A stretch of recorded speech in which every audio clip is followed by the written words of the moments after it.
افغان ښځو تل له اقتصادي ستونزو سره د مبارزې په موخه بېلابېلې لارې چارې ازمویلي او د نارینه‌وو ترڅنګ خپلو موخو ته د رسیدلو لپاره یې ډېرې هڅې کړي او بریا ته رسیدلي دي. سینا د همداسې میرمنو له ډلې څخه یوه ده چې په کابل ښار کې اوسیږي.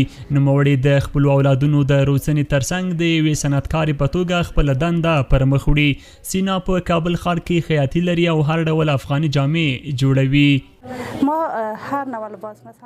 موږ هر ډول لباسونه جوړو، مثلا افغاني فرمایشي لباسونه، عادي او محفلي لباسونه.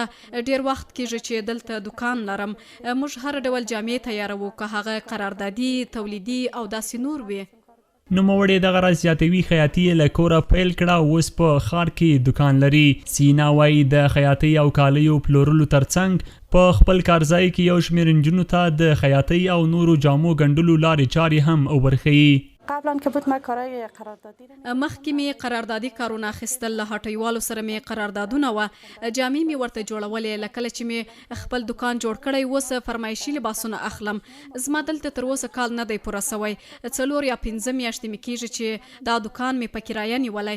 مخکې ما په کور کې کار کاوه او ترڅنګ یې په یوه کورس کې استاده ومه. اوس دلته دکان لرم، فعلا 3 شاګردانې لرم، یوه مې لور او یوه زه یمه. دا په کابل ښار کې د ښځینه‌و د لاسي صنایعو لپاره جوړ شوی مارکیټ دی. دلته پلورونکي او پیرودونکي ټولې میرمنې دي. دوی خوشحاله دي چې دلته ورته ځانګړی ځای جوړ شوی ترڅو دوی خپل تولید کړي توکي وپلوري.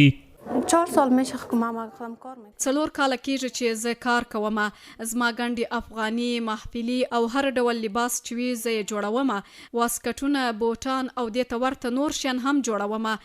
تقریبا 6 شاګردانې لرم، زه یې استاده یم. یو مو رئیس دی. کارونه مو ښه دي خو ډېر ښه نه دي لکه د پخوا په څیر.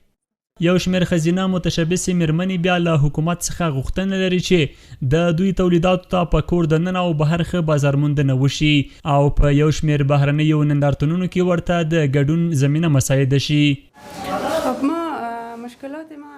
موږ د جوازونو په برخه کې ستونزې لرو، مصرف یې ډېر لوړ دی. د نندارتونونو په برخه کې ستونزې لرو، کله چې نوملیکنه کوو ډېرې پیسې غواړي.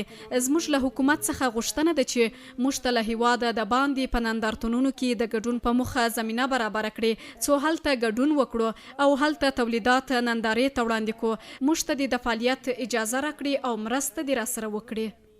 د صنعت او سوداګرۍ خونې مسؤلین بیا وایي چې دوی هڅه کوي ترڅو د ښځینه‌وو د لاسي صنایعو ته په نړیواله کچه ښه بازارموندنه وکړي او د دوی تولیدات پراختیا ومومي.